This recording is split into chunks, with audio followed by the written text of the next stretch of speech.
Muito bom dia, sejam todos bem-vindos a mais uma Escola da Caminhada. Você que está nos assistindo pela rede sociais aí, também receba o nosso bom dia. Muito bom poder estar com vocês aqui nessa manhã. E durante alguns domingos, a gente vem aí falando então a respeito do panorama bíblico do Novo Testamento. E já falamos alguns períodos, né, que foram necessários acontecer para que o Evangelho pudesse chegar até as nossas mãos. Então, a gente falou aqui um pouquinho sobre o período interbíblico, que foram os 400 anos de silêncio de Deus, que é conhecido como período interbíblico, onde Deus não falou com mais nenhum profeta depois de Malaquias, né? Mas, através dos estudos, a gente pôde observar bem claro que Deus ele foi usando a história secular, muitas delas relatadas nos livros de história, né, com alguns personagens que a gente citou aqui, como Alexandre o Grande, né, que foi que conquistou toda aquela parte, o Império Persa. Falamos também do Império Romano. E esses personagens eles foram usados por Deus, preparando assim o terreno para a chegada de Jesus, o Messias prometido lá no Antigo Testamento. Então, a gente viu todos esses períodos aí, né? Isso para a gente foi muito interessante, porque dá uma nova conotação quando você passa a olhar para o Evangelho, porque tanto Alexandre Grande como o Império Persa e o Império Romano não foram histórias da carochinha, né?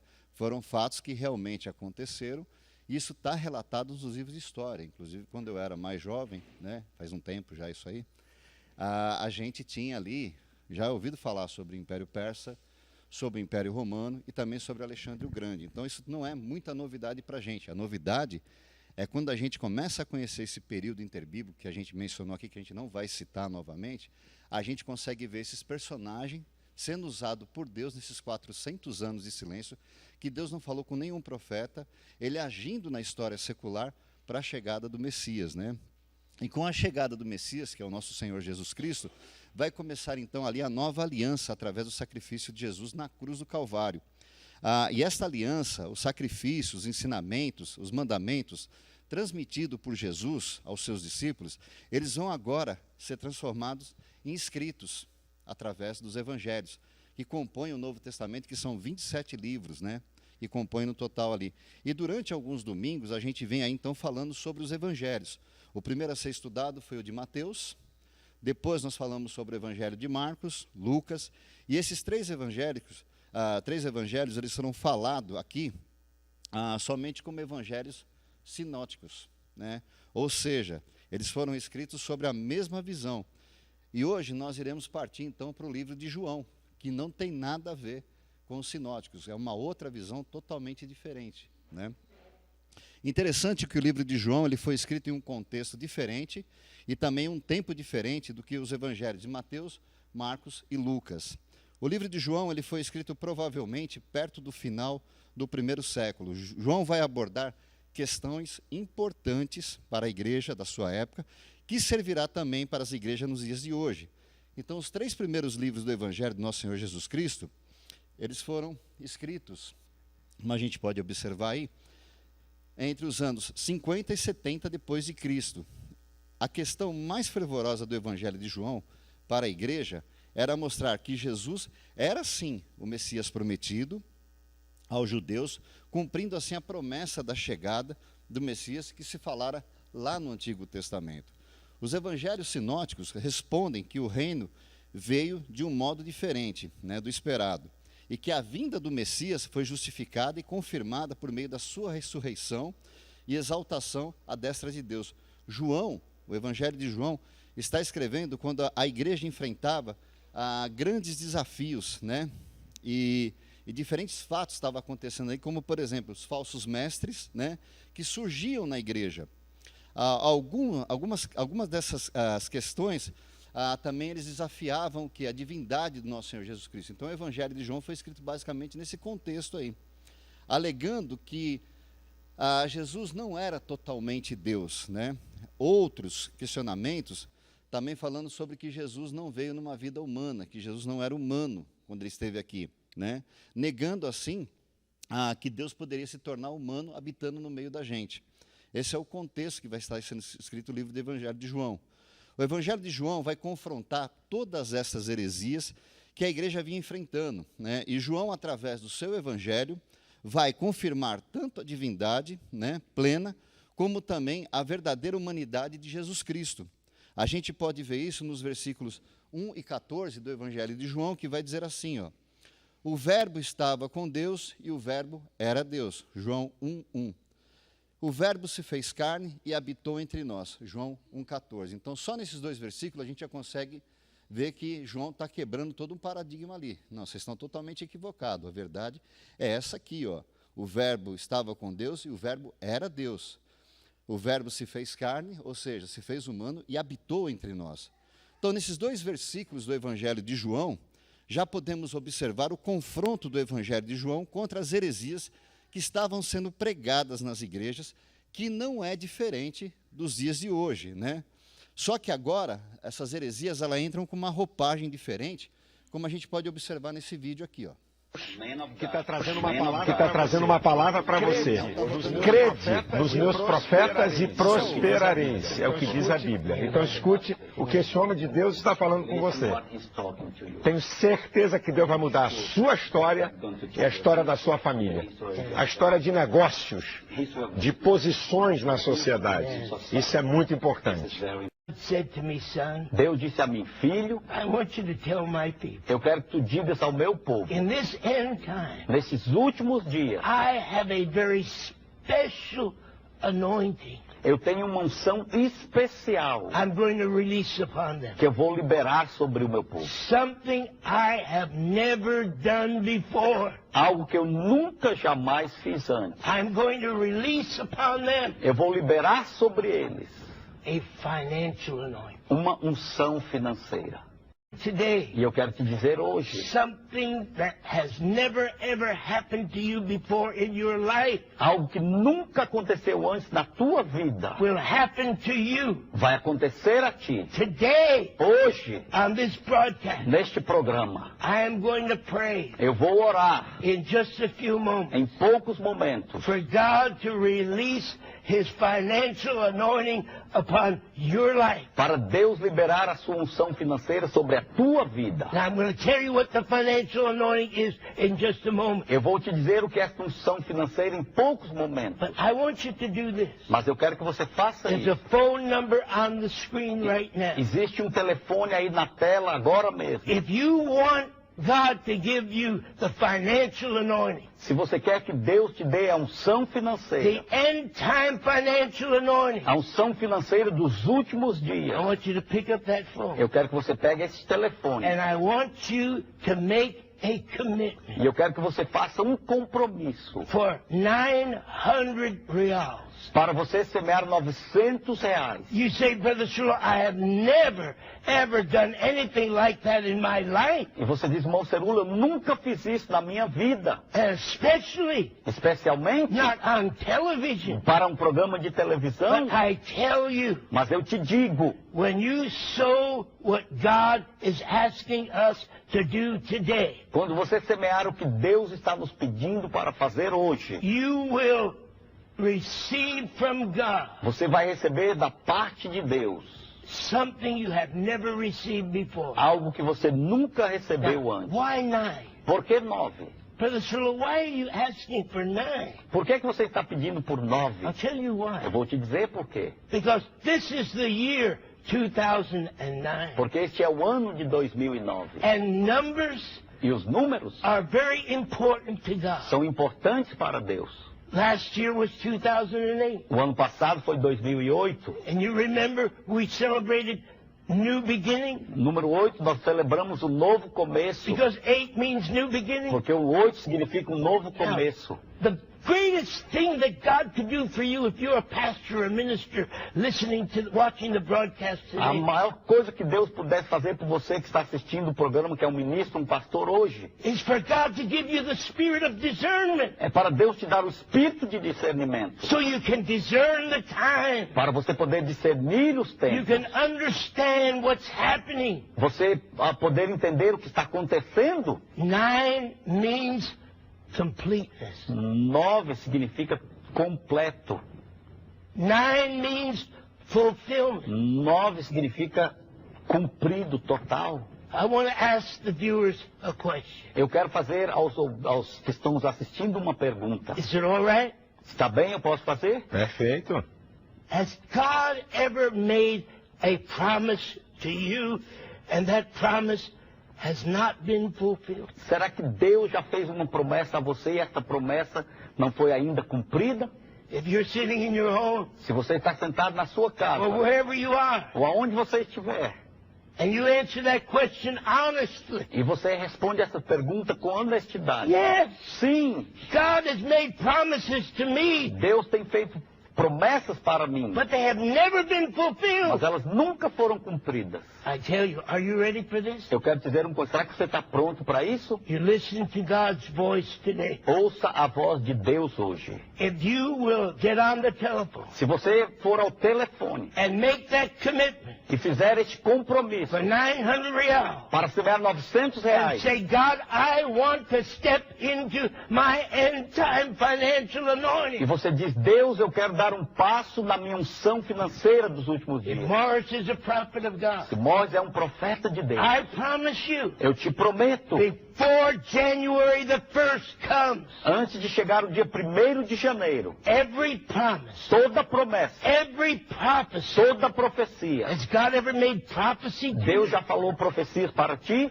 Prophesied something over your life? Já profetizou algo sobre a tua vida? But it has not yet come to pass. E ainda não aconteceu? 9. 9. Somebody sitting in your home saying, 9. Você que está sentado na sua casa, diga comigo, repita 9. This is God's time Este é o momento de to Deus fulfill para cumprir every prophecy, toda profecia, every promise toda promessa He has ever made que Ele já fez over your life. sobre a tua vida. I want to ask you,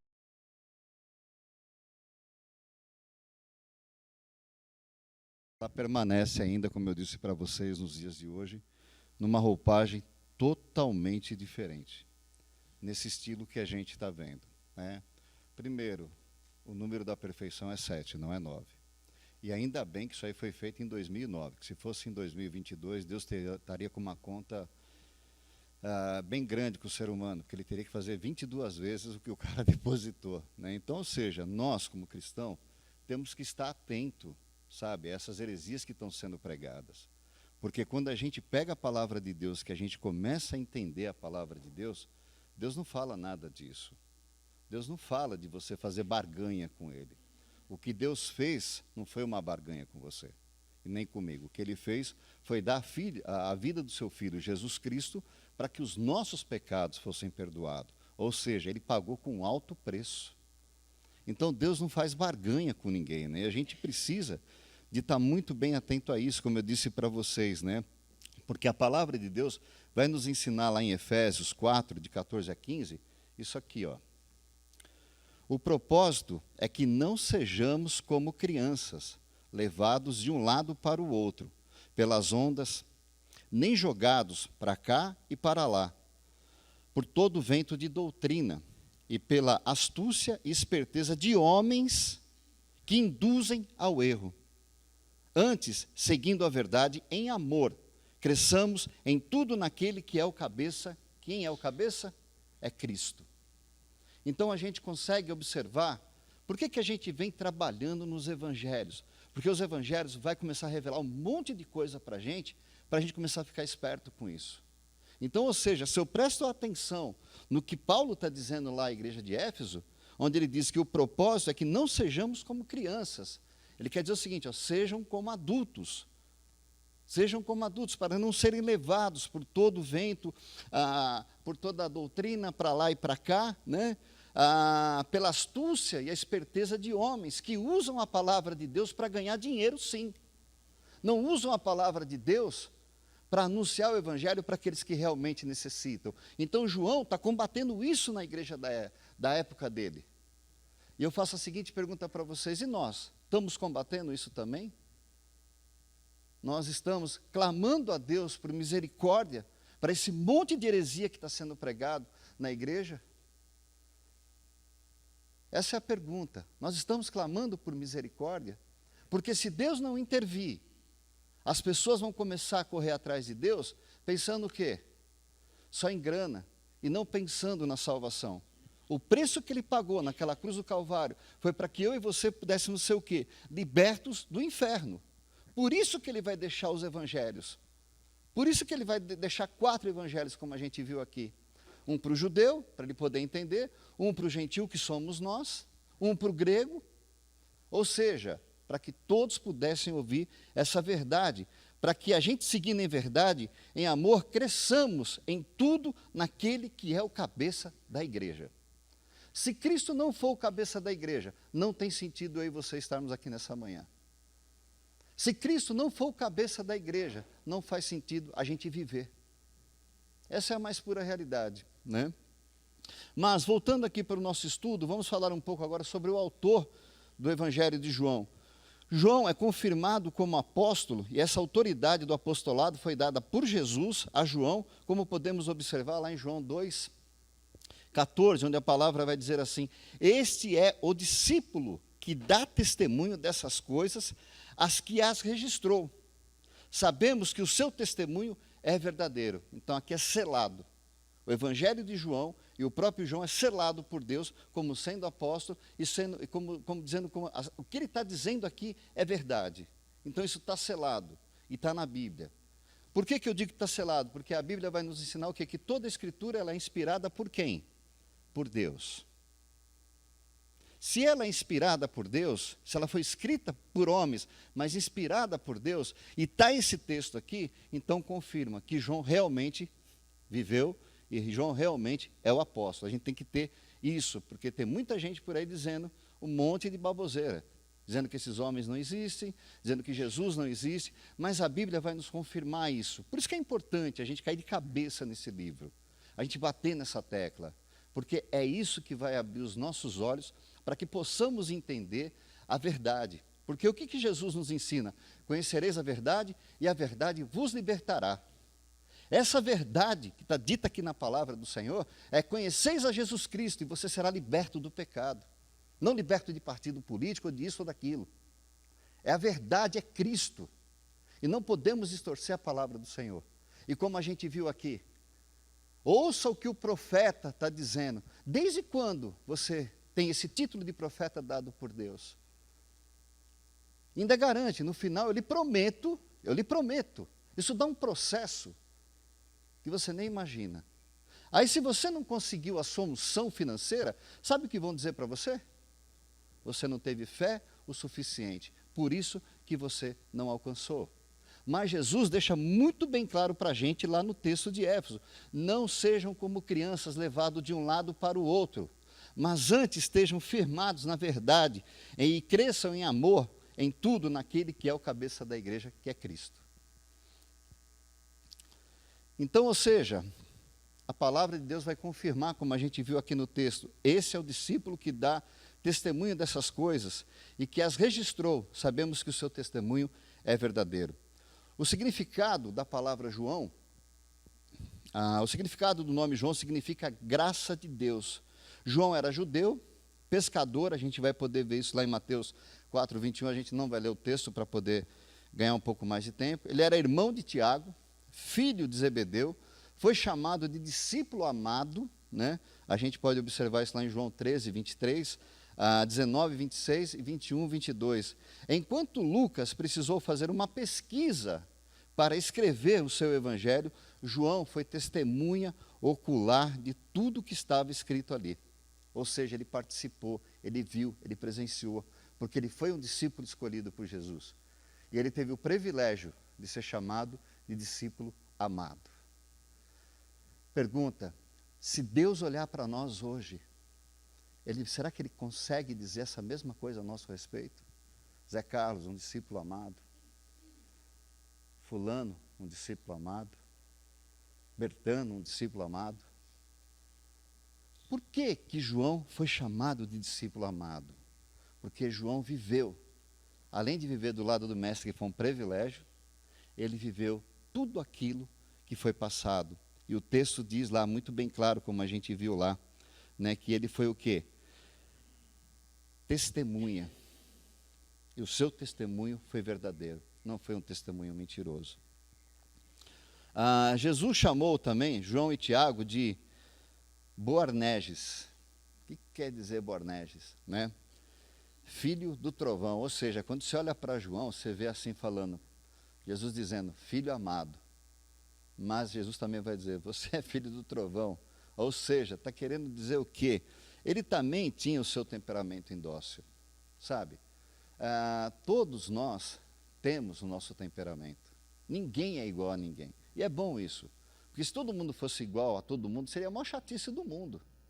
Mas a Bíblia nos ensina, né? Ireis, mas não pecais.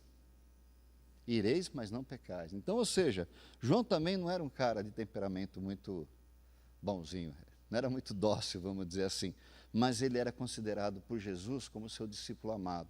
Por quê? Porque mesmo ele sendo indócil, ele sabia que ele tinha que mudar o seu comportamento.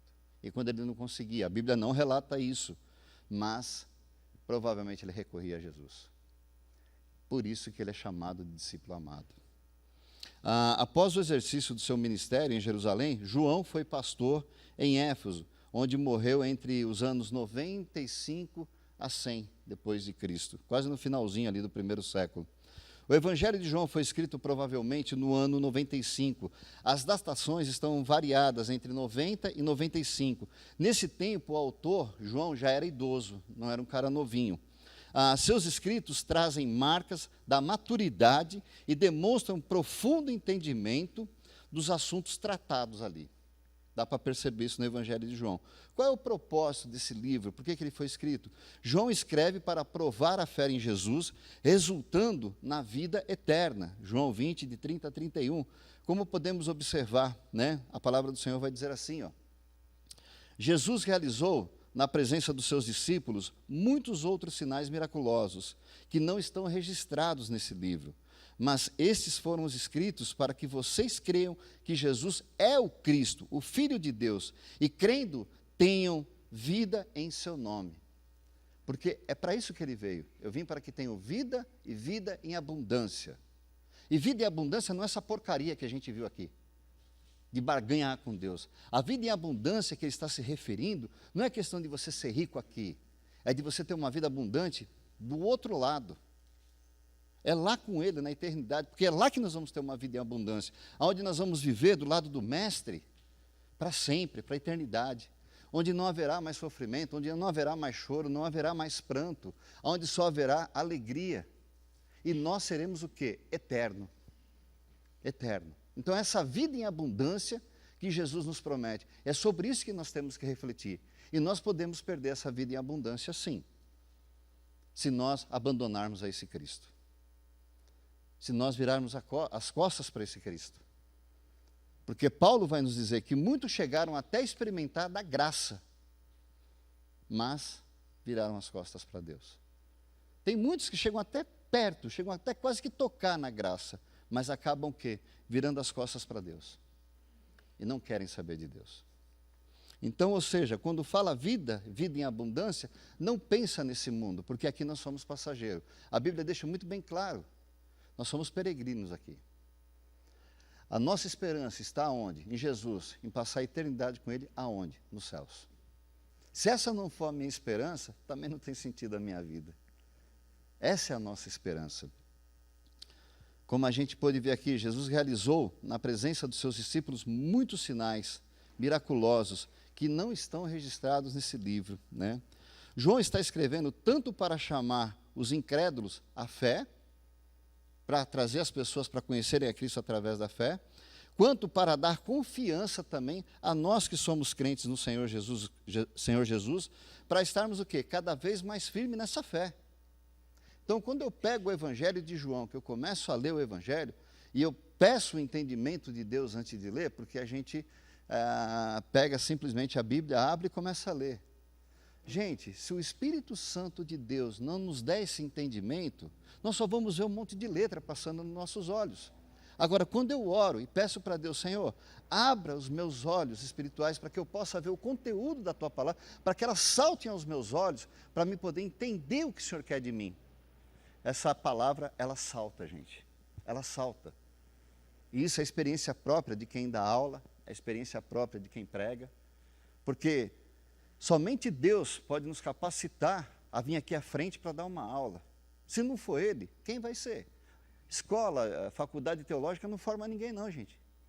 O que forma as pessoas é a fornalha da vida. É ali que vai formar a gente. É ali que nós vamos colocar em prática o que nós estamos aprendendo. É ali que nós vamos ter oportunidade de falar para as pessoas o que nós estamos conhecendo. Porque conhecimento demais incha e torna a gente o quê? Soberbo. Agora, quando a gente se esvazia e deixa Jesus Cristo entrar na nossa vida, através da sua palavra, aí sim, nós vamos ter o entendimento para poder o quê? Passar essa palavra adiante. Então, como eu disse, João está chamando, está mostrando o evangelho dele para aqueles que não têm fé, mas ao mesmo tempo também está mostrando para aqueles que são crentes a permanecerem firmes na fé. Né? Ou seja, a fé é algo interessante, né? Eu sempre achei, já dei esse exemplo, mas vou dar de novo, né? Porque a gente não tem outro mais prático para dar, então é esse mesmo. A fé é como se você estivesse aqui indo pela Anhamelo e tem o viaduto Grande de São Paulo ali, né? Você sabe quem fez aquele viaduto? Esquece o Maluf. Você sabe quem fez o viaduto? Você sabe quem foram os funcionários que trabalharam ali? Você sabe o material que foi colocado ali? Você sabe se era de primeira qualidade? Você sabe se realmente o engenheiro calculou direitinho? Você não tem essas informações, mas você tem fé que você vai passar ali e o viaduto não vai cair. E o viaduto não vai cair. Fé é isso. Eu não andei com Jesus Cristo, eu não vi Ele pessoalmente, eu não caminhei com Ele como João caminhou, mas eu tenho fé no que está escrito aqui. Eu acredito, porque os meus olhos foram desvendados a partir do momento que eu deixei Cristo entrar na minha vida. Então eu passo a crer nisso. Então isso se chama fé. E João nos chama para isso. Cara, fortaleça a tua fé, porque é a tua fé que vai te levar você ao mestre. Se você perder ela, você perdeu o mestre também. Está vendo como é importante, gente, a gente estudar o Evangelho? Por mais que a gente acha que está pesado, que está cansativo, mas é Ele que nos leva à proximidade de Cristo. Não tem outro. 2 materiais palpáveis que Jesus nos deixou. E é chover no molhado, porque a gente sempre fala isso. A Bíblia e a oração. Hoje, se a Raquel me permite aqui, né? Hoje nós vamos poder conhecer pessoalmente o Felipe.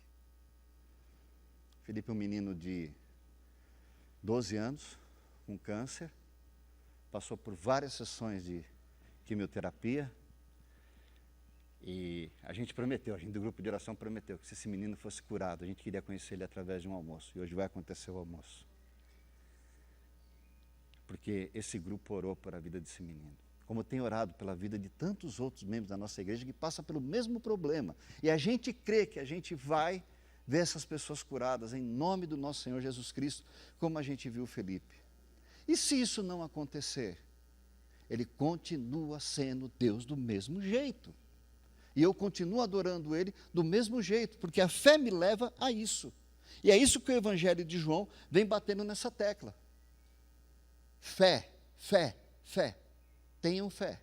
Acreditem no Salvador. Acreditem que Ele veio, combatendo as heresias, para que a gente pudesse o quê? Estar cada vez mais firme em nosso Senhor Jesus Cristo. E aqui então fica uma pergunta para a gente refletir. Não fomos chamados para ser somente membros de uma igreja, mas fomos chamados sim para defender a nossa fé e anunciar a Jesus como a nossa única esperança, como podemos observar o apóstolo Paulo nos orientando lá em Atos 20 a 24, onde a palavra do Senhor vai dizer isso aqui, ó. Todavia, não me importo, nem considero a minha vida de valor algum para mim mesmo, se tão somente puder terminar a corrida e completar o ministério que o Senhor Jesus me confiou, de testemunhar o evangelho da graça de Deus. Cara, você olhar para esse versículo é fantástico, e Paulo está dizendo, para mim já não importa mais nada, nem a minha vida já não tem mais valor, desde que eu cumpre com a carreira, desde que eu cumpre com aquilo que Ele pediu, que Ele me confiou, de ser o quê? Testemunhar do evangelho da graça. Aí eu faço a seguinte pergunta: esse evangelho foi confiado somente a Paulo? Sim ou não? Não. Esse evangelho foi confiado a mim, foi confiado a vocês, e a você também que está nos assistindo pela internet. Ou seja, Jesus confiou em nossas mãos a obra da redenção do ser humano. Ele faz a obra, mas Ele nos permite participar dessa obra.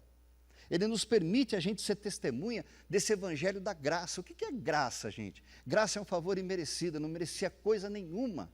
Mas Ele decidiu dar o seu Filho Jesus Cristo para morrer numa cruz por mim.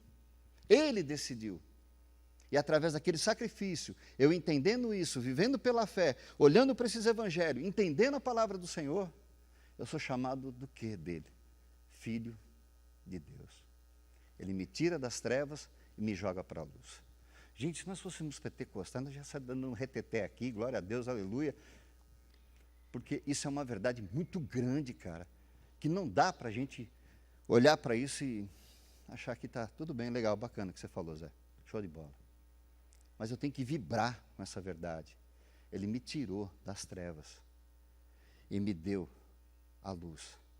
Mas ao mesmo tempo me confiou também, sabe, a eu ser testemunha desse evangelho do nosso Senhor Jesus Cristo, esse evangelho da graça de Deus. Isso é um privilégio. Isso é um privilégio que Deus nos deu, confiar a homens. Outro dia eu trocando ideia com Deus, Deus, eu não tenho nada para te oferecer, nada, a não ser os meus pecados.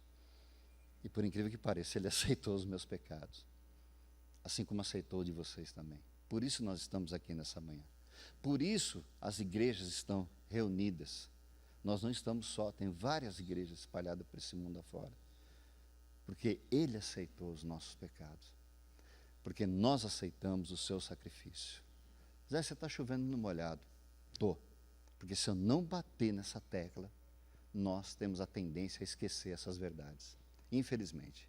Nós somos tão bombardeados por esse mundo afora, de tanta coisa inútil, que os que são úteis a gente acaba meio que abandonando. Ou não dando valor, né, para isso que eu acabei de falar para vocês. Todavia, não me importo, nem considero a minha vida de valor algum para mim mesmo. Se tão somente puder terminar a corrida e completar o ministério que o Senhor Jesus me confiou. E qual foi o ministério que Ele confiou? De testemunhar do Evangelho da graça. Isso é fantástico, meus irmãos. Que essa declaração do apóstolo Paulo possa se tornar cada vez mais verdade em nossas vidas, porque é justamente isso que o Evangelho faz na vida daqueles que têm um encontro com Jesus, que nos leva a nos fazer uma outra reflexão. Se não for para viver para Jesus, a nossa vida não tem sentido. Eu estou falando para nós que somos crentes, tá? Para o mundo aí fora, tem sentido. Ele pensa em riquezas, ele pensa em dinheiro, ele pensa num monte de coisa. Mas para nós que somos cristãos, se a gente não viver para Jesus, e quando eu falo viver para Jesus, não é você vir só na igreja todo domingo, não é você vir na escola da caminhada, não é você dar o seu dízimo. Viver para Jesus é colocar em prática aquilo que Ele pede. Qual é o grande mandamento? Que Ele pega os 10 mandamentos do Velho Testamento e transforma em um só, mas que não perde o valor. Quais são? Amar a Deus sobre todas as coisas e o próximo como a ti mesmo. É o único mandamento que Ele deixou para a gente. Agora, como é que eu consigo amar a Deus e ao próximo? Eu só vou amar o próximo se eu amar a Deus em primeiro plano. É como a gente fala, né? Me ajuda aí se eu estiver falando errado aí. Na vertical, porque eu amando na vertical, que é Deus, eu vou ter condições de amar na horizontal. É fácil? É lógico que não é fácil. Por isso que a gente tem que fazer como o apóstolo Paulo nos ensina, né? Como ele diz lá, todavia não me importo e nem considero a minha vida de valor algum a mim mesmo. Ou seja, Ele sepultou o seu eu. E para a gente sepultar o nosso eu é difícil. É muito difícil. Mas a Bíblia nos ensina que nós devemos de matar o velho homem a cada dia. Eu tenho um vídeo, até esqueci de passar para vocês, onde mostra um cara com uma caixa, né, e ele vai arrastando aquela caixa ele vai arrastando até que ele chega numa cova. E quando ele chega naquela cova, ele abre aquela caixa e tira um monte de lodo. e vai jogando dentro daquela cova, né? Então dá-se a impressão que ele vai enterrar aquele lodo. Só que chega uma certa hora que a câmera pega ele, o túmulo está atrás e ele cai, ele mesmo cai dentro do túmulo. E começam a jogar terra em cima dele. Só que quando a câmera pega para o outro lado, quem está jogando terra em cima dele? Ele mesmo. Dizendo que eu estou aqui sepultando o meu velho homem. Porque esse velho homem nos leva a uma tendência de querer o quê? A voltar. Por isso que a oração é importante, por isso que a leitura da palavra de Deus é importante, por isso que participar da vida ativa da igreja é importante. Porque esse homem, ele quer ressuscitar a cada dia. Eu falo isso por mim mesmo, gente. Eu sou um pecador miserável. Como eu falei, a única coisa que eu tenho para oferecer para Deus é somente os meus pecados. A minha língua também é felina. Minha língua não é santa, não. E eu tenho que me policiar. Só que eu faço a besteira e depois eu volto atrás e falo, Deus, por que eu fiz? Aí Deus responde para mim bem claro, porque você não tem vergonha na cara. Se você tivesse vergonha na cara, você não faria isso. Porque a minha palavra diz para você isso, isso, isso. Aí você não sabe onde enfiar a cara depois. Mas a besteira já foi feita. Por isso que nós precisamos cair de cabeça nessa palavra, mergulhar, conhecer, estudar, se aprofundar nela, para que ela salte aos nossos olhos, mostre os nossos erros, mas também mostra a graça e o perdão do nosso Senhor Jesus Cristo, né? Então, como eu disse, se não for para viver para Jesus, não tem sentido a nossa vida. É basicamente isso que o Evangelho de João e os outros evangelhos vai nos mostrar no dia a dia. A partir do próximo domingo, a gente vai começar então a estudar outros livros. A gente para de falar sobre os evangelhos, né? Vocês vão ouvir muita palavra sinótico aqui ainda hoje, mas a gente para de estudar os evangelhos para começar a entrar nos livros. Então, só para a gente poder ter uma ideia de como é a composição, né, do Novo Testamento, ele é composto da seguinte forma, como a gente pode ver lá. Agrupamento de 27 livros, ou seja, o Novo Testamento ele é formado por 27 livros, sendo 4 evangelhos, como a gente já pôde ver aqui, Mateus, Marcos, Lucas e João, sendo os 3 primeiros sinóticos, e esse último totalmente diferente. Esse último não teve visão olhando para ninguém, não foi tipo copia e cola, o próprio Deus usando o Evangelho de João. Por que a gente usa muito o Evangelho de João para discipular? Porque ele é totalmente fora dessa linha do sinótico, como a gente pôde ver aqui. Mas também a gente vai ter um livro histórico, né, que é o livro de Atos, que vai falar sobre a igreja, né? Temos as cartas de Paulo, temos as cartas gerais e temos um livro profético, que é o livro de Apocalipse. Nas cartas de Paulo, são cartas basicamente de exortações, onde Paulo vai usar muita exortação com relação à igreja também, para que a igreja não venha se desviar dos caminhos do Senhor. E os 4 evangelhos de cada livro, né, que eu vou apresentar para vocês aqui, vai apresentar, como a gente já pôde ver, mas só para recordar, Jesus da seguinte forma. Então, o livro de Mateus, a ideia principal é Jesus, o Messias prometido. Autor, Mateus, apóstolo. No livro de Marcos, Jesus, o servo de Deus, João Marcos, a gente já viu aqui também. Lucas vai apresentar Jesus como Jesus, o Filho do Homem. Lucas, também o médico, que depois vai escrever o livro de Atos. E hoje nós estamos falando sobre João, que vai nos apresentar Jesus, o Filho de Deus, né? E João foi apóstolo. Aqui então fazendo uma comparação, né, dos evangelhos de sinótico, que são os 3 primeiros evangelhos, Mateus, Marcos e Lucas, nós temos aqui as seguintes comparações. Não sei se vocês vão conseguir ver aí. Dá para ver? Está meio escurinho, mas eu vou falando para vocês aqui. Então, ou seja, a comparação que a gente consegue ver aqui é o seguinte: Mateus, como eu disse para vocês, enfatiza rei, Marcos, servo, Lucas, homem e João, filho de Deus, né? Esses evangelhos foram escritos para quê? No livro de Mateus foi para os judeus, no livro de Marcos para romanos, ou seja, os gentios, no livro de Lucas, gregos, e em João, todos os homens. Dá já para a gente perceber a diferença, né? A palavra-chave no livro de Mateus é cumprido, no livro de Marcos, imediatamente, em Lucas, o Filho do Homem, em João, crê, fé. Versículo-chave, 21:05, né, Marcos 21:5, aqui no livro de, Mateus 21:5, a palavra-chave no livro de Marcos é 10:45, em Lucas 10:19 e João 20:31. Depois disso aqui eu vou ver se eu posto para vocês no grupo, para vocês terem lá esse quadrinho, tá? Eu vou deixar lá para vocês. Se a gente for ler, a gente vai, né? Mas só para enfatizar aqui, o fator preponderante de cada evangelho, pegando de Mateus, eram os sermões, e Marcos vai falar dos milagres, Lucas vai mencionar sobre as parábolas, e já em João vai falar sobre as alegorias, né? Mas eu mando para vocês lá. Então, ou seja, nos 3 primeiros evangelhos, que a gente chama aqui de sinóticos, a primeira parte do ministério público de Jesus Cristo ocorre na Galileia, onde Jesus ensina, cura e entra em conflito repetidamente com os líderes religiosos. Jesus então segue para o sul, né, para Jerusalém, para a celebração da Páscoa, onde desafia ali os líderes religiosos. Ali também ele é preso, julgado, crucificado e ressuscitado dentre os mortos. Se tivéssemos apenas esses 3 primeiros evangelhos, é isso que é interessante a gente entender. Se a gente tivesse apenas esses 3 primeiros evangelhos, a gente teria uma ideia de que tudo isso aconteceu em volta de 1 ano e meio. Tudo isso dá a impressão que parece que aconteceu em 1 ano e meio, aconteceu tudo aquilo que a gente vê nos evangelhos.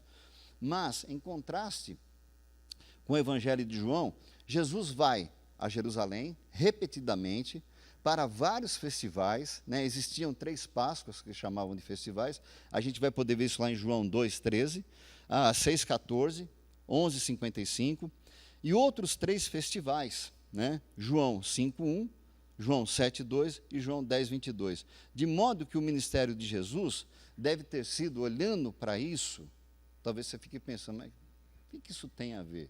Porque a gente menciona, não, o ministério de Jesus só foi 3 anos. Mas como é que eu comprovo que isso foi só 3 anos? Através dessas leituras do texto que a gente faz. Então, olhando para os 3 evangelhos, parece que foi 1 ano e meio. Olhando agora para João, a gente começa a perceber o quê? Que teve mais tempo. Então, provavelmente, o ministério de Jesus foi dos 30 até os 33 anos, né? E em contraste, como eu disse para vocês, o evangelho de João Jesus vai para Jerusalém repetitivamente, né?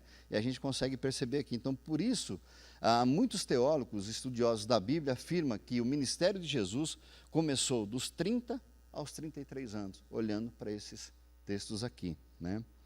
O estilo narrativo de João é muito diferente. Ele tende a fornecer episódios, discursos muito mais longos. Algumas delas são conversas entre Jesus e indivíduo, por exemplo, Nicodemos. Jesus está ali trocando uma ideia, melhor, Nicodemos vai procurar Jesus, né?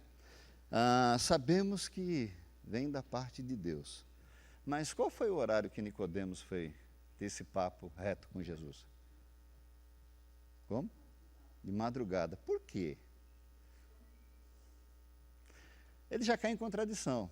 O próprio Sinédrio ali já cai em contradição, dizendo, sabemos que vem da parte de Deus. Pô, se vocês sabem que vem da parte de Deus, por que não aceitaram ele? Por que procuraram acusá-lo e prendê-lo e matá-lo? E por que vai de madrugada? Para que ninguém visse, né?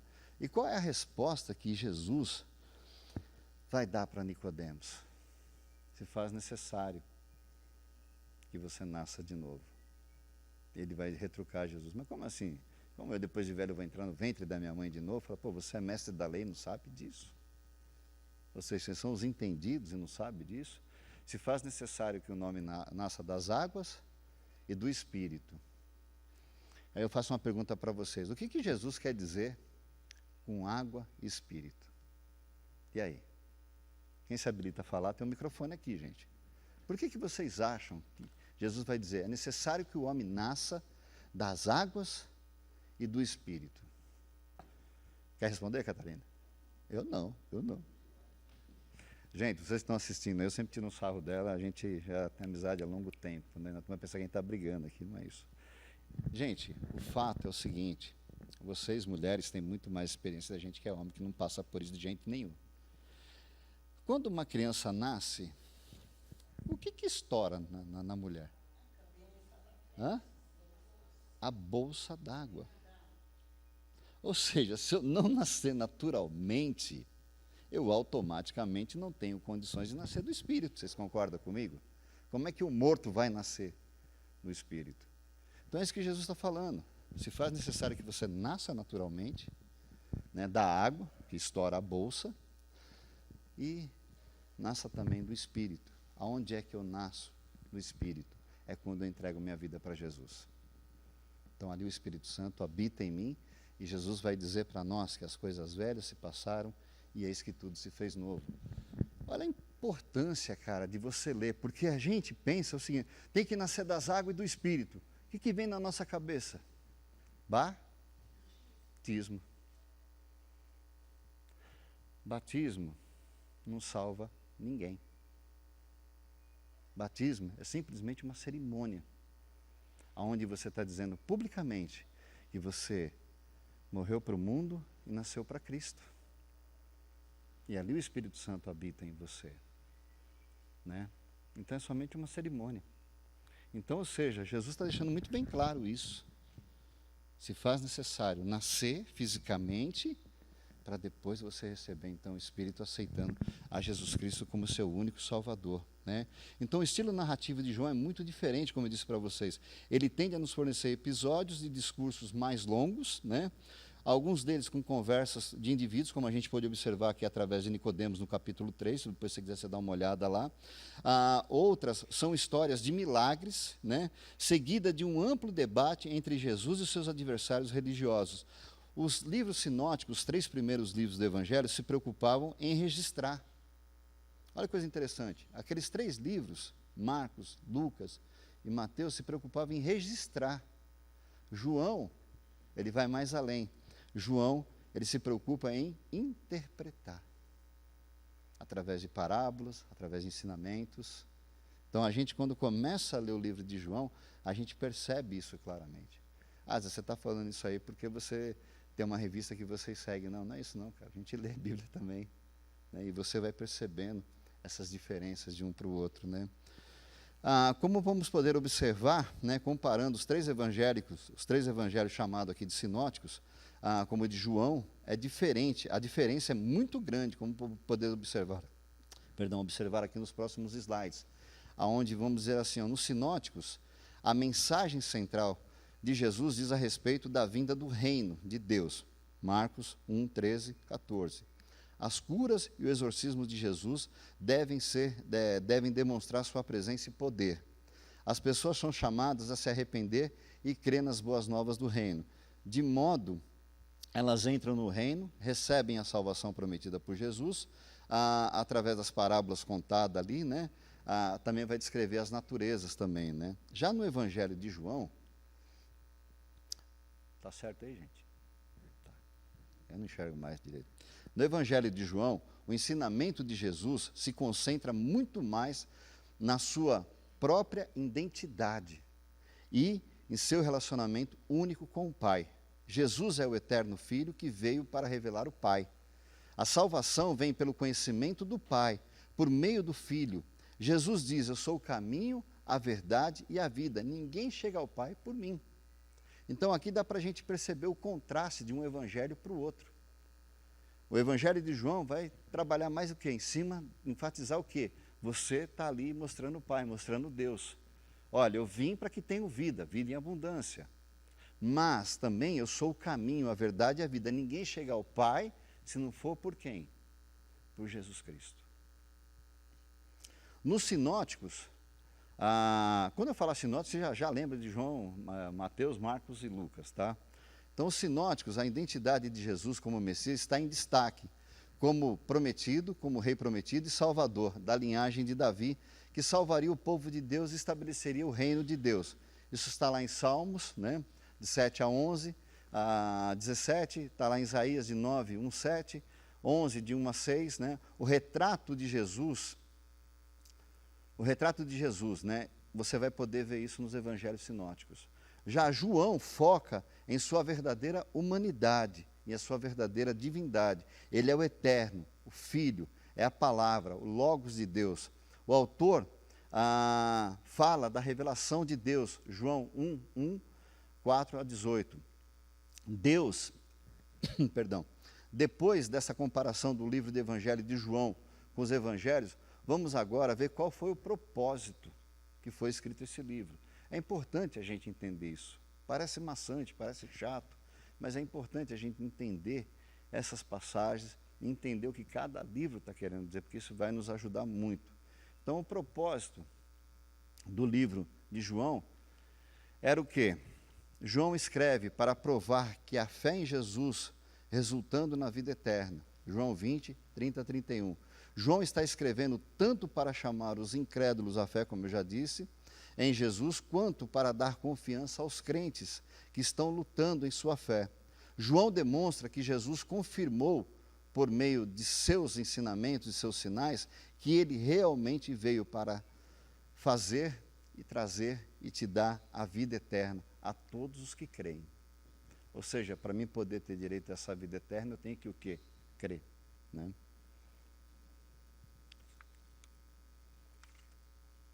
Então, como a gente está trabalhando muito em cima do livro de João, isso aqui fica bem claro para a gente, ou teria que ficar bem claro para a gente. O Evangelho de João também vai nos mostrar os milagres de Jesus, que são chamados de sinais, né? Porque eles geram que fé, na medida em que demonstram o poder de Jesus, apontam para quem Cristo é, como podemos observar nesse próximo slide aqui, ó. Então, ou seja, Jesus transforma água em vinho. Isso é um milagre. Então, quando você ouvir falar sinais, você também vai entender isso como milagre.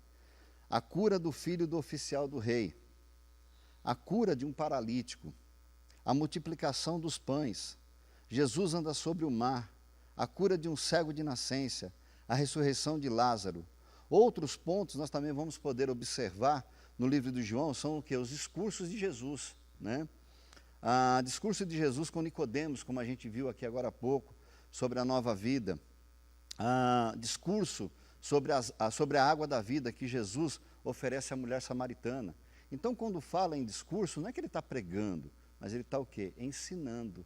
Como a gente pode observar com Nicodemos, como a gente também pode observar com a mulher samaritana. Quando ela vai buscar água lá, ele fala, se você soubesse quem está aqui, você pediria água que você nunca mais veio ter sede. E essa mulher, ao saber daquela verdade, qual é a atitude dela? Ela corre para o povoado e anuncia Cristo. E ela volta com quase todo mundo do povoado. Olha só a palavra de Deus, o que ela faz na vida do ser humano. Né, eu garanto não, porque eu não tenho essa certeza, né, mas Nicodemos acho que não saiu da mesma forma que ele entrou naquele diálogo com Jesus, saiu transformado. Assim também como essa mulher, a samaritana também saiu transformado, né? Discurso sobre a divindade de Jesus, né? A gente vai poder observar isso lá no capítulo 5. Depois disso aqui eu vou mandar tudo para vocês, tá? Para vocês terem lá esses slides aqui. Discurso sobre o pão da vida, discurso sobre o Espírito Santo e a vida cristã, isso se encontra lá no capítulo 7. Discurso sobre a luz do mundo, né? E discurso sobre o bom pastor. Então, ou seja, isso são como se fossem os sermões de Jesus passando ao povo, mas também que serve de lições para a gente, né? O Evangelho de João, por ser bem diferenciado dos outros 3 evangelhos, ele também vai nos mostrar a identidade de Jesus, fazendo aqui uma comparação, uma coisa interessante, cara, né? Quando eu comecei isso aqui não está na revista que a gente estava lendo, né? O Ricardo aí vai saber disso aí. Mas quando eu comecei a ler, que eu comecei a pesquisar, né? Até fiz as minhas anotações aqui. Por que eu anoto, gente? Porque eu não tenho a facilidade de decoreba, infelizmente, né? Tive um problema de saúde, então não consigo guardar. Eu tenho que registrar isso aqui. Então, o Evangelho de João, por ser bem diferenciado dos outros 3, ele também vai nos mostrar a identidade de Jesus, aqui fazendo uma comparação com Moisés, lá em Êxodo 3, de 13 a 14, quando Moisés vai perguntar para Deus, se ele fosse questionado pelo povo, qual seria o nome de Deus? Né? Porque Deus vai dar uma ordem, vai lá e fala com o povo assim, mas e se os caras me questionarem, eu vou falar o quê? Quem és tu? Né? Quem és tu? E Deus é interessante, que Deus vai mandar Moisés dar a seguinte resposta ao questionamento, se o povo vier a questionar, como a gente pode observar lá em Êxodo 3, de 13 a 14. Moisés perguntou, quando eu chegar diante dos israelitas e lhe disser, o Deus dos seus antepassados me enviou a vocês, e eles me perguntarem, qual é o seu nome? O que lhes direi? Disse Deus a Moisés, eu sou o que sou. E isto você dirá aos israelitas: eu sou, me enviou a vocês. No Evangelho de João, vamos poder observar essa mesma identidade do eu sou com as passagens do Evangelho de João, porque ele também vai mostrar essa identidade. Quer ver como? Através desse... Troca aí, meu filho. Eu sou o pão da vida. Não sei se dá para vocês ler, está pequenininho, né? Dá para ler? Eu sou o pão da vida. Eu sou o pão da vida. Quem vem a mim jamais terá fome. Eu sou o pão vivo que desceu dos céus. Se alguém comer, viverá eternamente. E o pão que eu lhe darei pela vida do mundo é a minha carne. Ou seja, olha a comparação. O que eu digo para os caras? Diz o seguinte, meu irmão. A parada é o seguinte: eu sou o que sou. Ponto. Em João, eu sou o pão da vida. Eu continuo sendo, eu sou o que sou, só que agora eu sou o pão da vida. Para nós. Isso é fantástico, gente. Ele continua, eu sou a luz do mundo. Deixa eu ver se eu amplio aqui, porque o meu está pequenininho. Eu sou a luz do mundo. Eu sou a luz do mundo. Quem me segue não andará mais nas trevas, pelo contrário, terá a luz da vida. Enquanto eu estou no mundo, sou a luz do mundo. Ou seja, eu continuo sendo, eu sou o que sou. Só que agora, eu deixo bem claro para vocês que não sou judeu, eu sou a luz do mundo. Eu sou o pão da vida. Quem come desse pão, viverá. Quem segue essa luz, não andará mais em trevas. E ele continua, eu sou a porta das ovelhas. Em verdade vos digo, eu sou a porta das ovelhas. Eu sou a porta. Se alguém entrar por mim, será salvo. Entrará e sairá e achará pastagem. Eu sou o que sou. Só que agora eu sou a porta por onde você vai entrar. E se você precisar de sair, você vai encontrar pastagem. Cara, isso é fantástico. Na minha opinião, isso é show de bola, sabe? E ele vai continuar.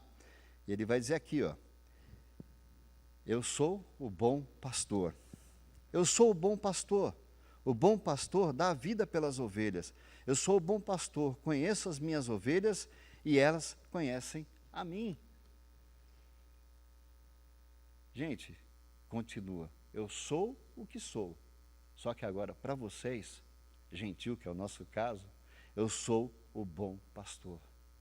Eu vou cuidar de vocês. Eu vou tratar de vocês. Não vou deixar faltar nada para vocês. Não precisam correr atrás de promessas falsas. Porque eu vou cuidar de vocês. Porque vocês me conhecem e eu conheço a vocês. E ele continua, né? No próximo slide aqui. Depois eu vou mandar, tá bom? A ressurreição e a vida. Eu sou o que sou. Para vocês agora, eu sou a ressurreição e a vida. Eu sou a ressurreição e a vida. Quem crê em mim, ainda que morra, viverá. Todo que vive e crê em mim, não morrerá eternamente. Cara, pô, você quer mais o quê, cara? Você quer mais o quê depois disso aqui? Ainda que morra, ou seja, ninguém ficou para semente. Um dia a gente vai para o beleléu, vai morrer.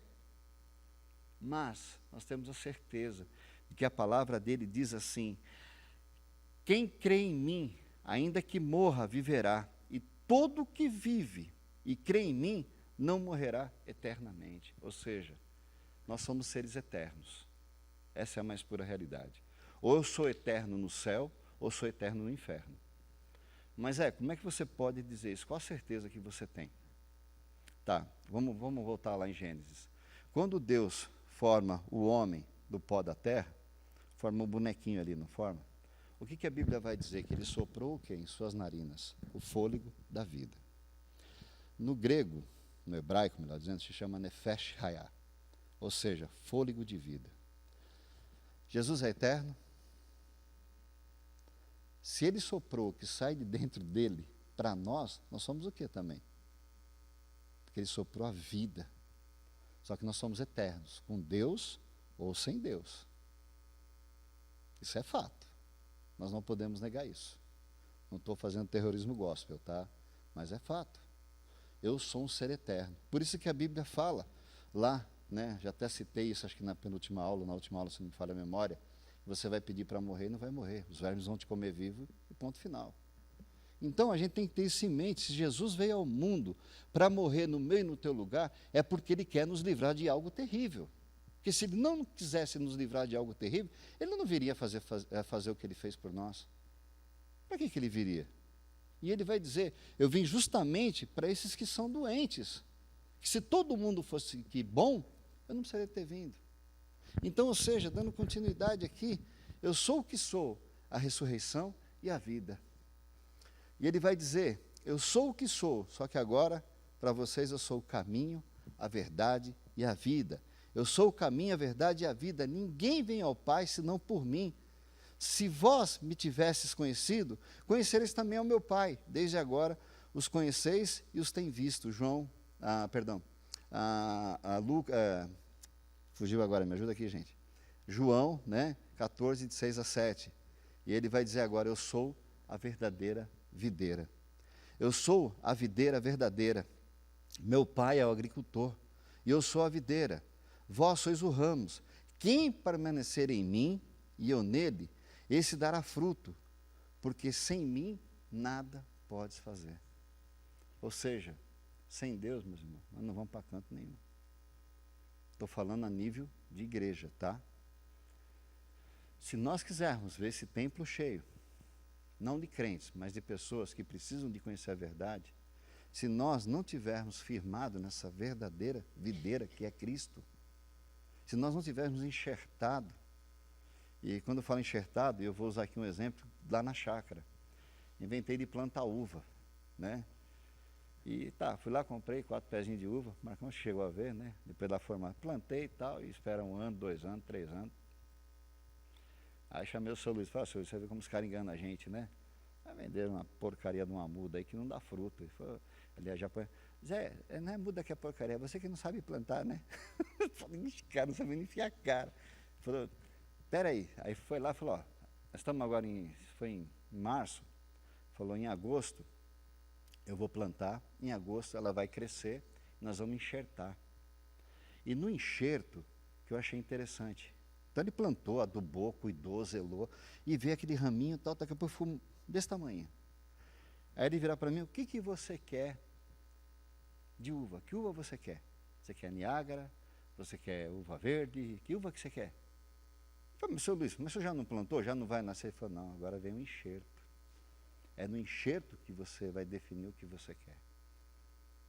Então, ali era o cavalo que a gente chama, né? Ele falou, eu quero uva Niágara, né? Gosto muito da Niágara. E ele enxertou, gente.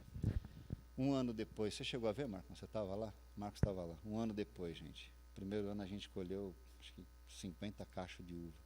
No segundo ano, 120 cachos. Esse ano, nós tivemos que aumentar mais 2 metros para poder expandir. Você entendeu? Então, ou seja, quando ele vai dizer aqui, por que eu estou dizendo isso, gente? Porque se Jesus é a nossa videira, se nós somos enxertados nele, para valer, nós vamos produzir fruto.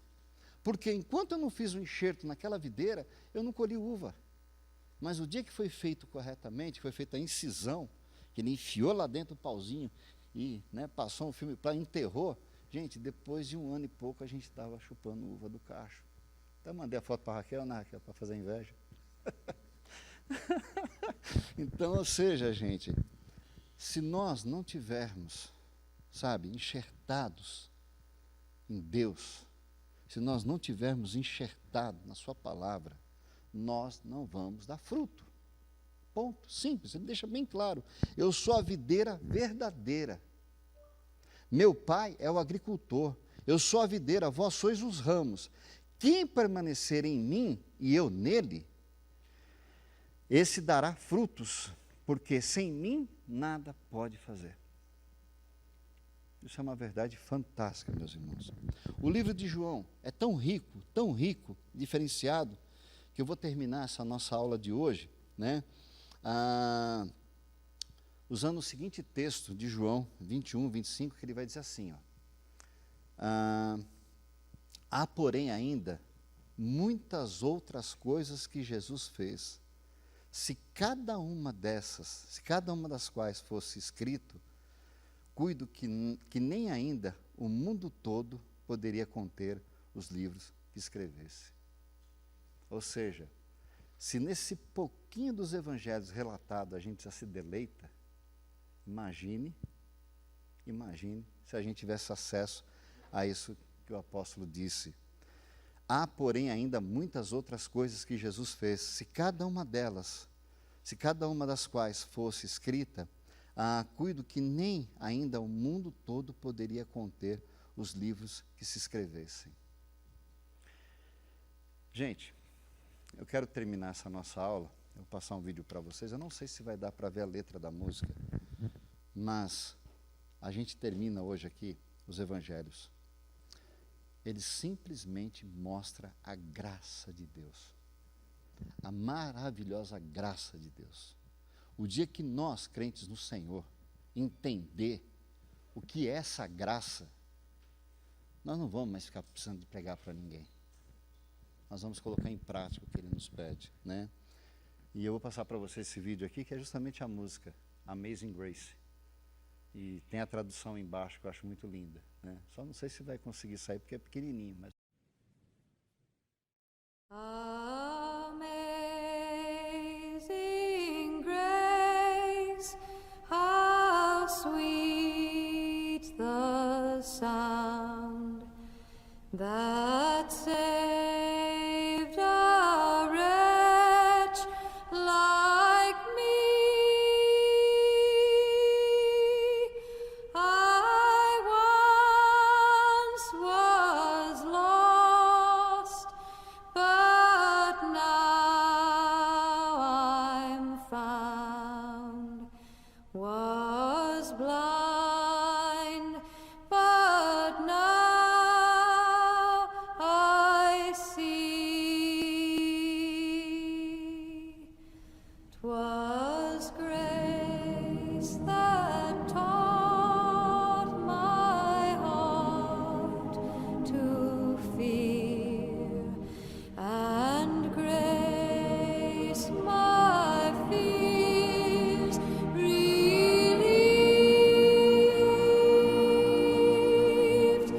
How precious did that grace appear, the hour I first believed. Through many dangers, toils, and snares, we have already come. 'Twas grace that brought us safe thus far, and grace will lead us home. When we'd been there 10,000 years, bright shining as the sun, we'd known less days to sing God's praise than when we'd first begun.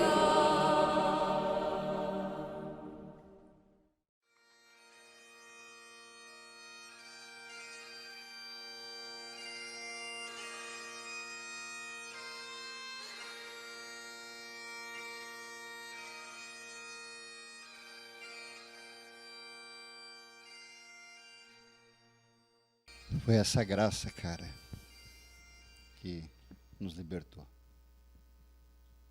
É essa graça que o Evangelho nos mostra. Essa maravilhosa graça. Então, quando eu olho para Cristo, se eu não entendo essa maravilhosa graça, eu preciso de rever muita coisa dentro de mim. Eu preciso de começar a rever o que está de errado. Porque essa graça, esse amor, nos leva a um constrangimento, ao ponto de dizer para Deus o seguinte, como Paulo disse, minha vida já não me importa mais, se não for para viver aquilo que o Senhor quer que eu viva. A minha vida não tem sentido, se não for para ser sua testemunha do Evangelho da graça. Se nós estamos aqui hoje, foi porque essa graça nos alcançou. Seria muita ingratidão da nossa parte não transmitir essa graça àqueles que não a conhecem. Vamos orar? Senhor, nosso Deus e Pai, somos gratos a Ti, ó Deus, porque dentro da Tua palavra, Senhor, estudada durante esses domingos, ó Pai, nós podemos ver a Tua grandeza, a Tua beleza, o Teu amor, mas podemos também observar, Senhor Deus, a Tua imensa graça, Senhor, ao mandar o Teu Filho Jesus ser sacrificado naquela cruz, ó Deus, por cada um de nós aqui, Senhor Deus, por cada um desse mundo espalhado, Senhor. E através desse sacrifício, Deus, nós os aceitando como Senhor e Salvador das nossas vidas, nós somos libertos, ó Deus, da escravidão do pecado. E passamos agora a viver, Senhor Deus, de uma forma totalmente voltada para Ti, Senhor. Que o que nós aprendemos aqui, ó Deus, nesse domingo, cremos que o Senhor há de falar conosco mais ainda, ó Pai, no culto à noite, Senhor. Que nós possamos, ó Deus, ter essa consciência do Teu grande amor por nós, ó Pai. Que a única coisa, Senhor, que o Senhor pede para nós é que nós amamos o Senhor sobre todas as coisas e o próximo como a Ti mesmo, e o próximo como a nós mesmos, Senhor. Muito obrigado, Deus. Abençoe cada vida aqui presente. Nos leve em paz, ó Deus, até a nossa casa. E ainda na Tua presença, ó Deus, nós queremos Te agradecer pela vida do Felipe, ó Deus, que foi curado. Mas também queremos colocar, ó Deus, no Teu altar, Senhor Deus, a vida da nossa irmã Karen, Senhor. Que o Senhor estenda, Deus, a Tua mão de graça, bênção e misericórdia sobre a vida dela, Senhor. E que ela também possa ser curada, Senhor. Para que ela venha aqui também dar o seu testemunho da Tua maravilhosa graça, do Teu maravilhoso poder, Senhor. Nós aqui, ó Deus, estamos como igreja reunidos, ó Pai. Além de aprender a Tua palavra, mas nós estamos fechados todos num só pensamento, Senhor Deus. Que é pela nossa irmã Karen, pela nossa irmã Vera, pela nossa irmã Ana, por todos os enfermos, ó Deus, da nossa cidade, da nossa igreja, perdão, Senhor. Mas também pelos enfermos também, ó Deus, desse mundo afora, Senhor. Estenda a Tua mão de graça, Senhor, para que todos possam ver quão grandioso és Tu, Senhor. Nós oramos assim, Pai, agradecidos por mais um dia de vida que Tu nos deste, por mais essa aula. Nos conduz em paz, ó Deus, até a nossa casa. Essa é a nossa oração que nós fazemos em nome de Jesus, Pai. Amém, Senhor. Bom dia, gente. Deus abençoe. Obrigado por vocês terem vindo.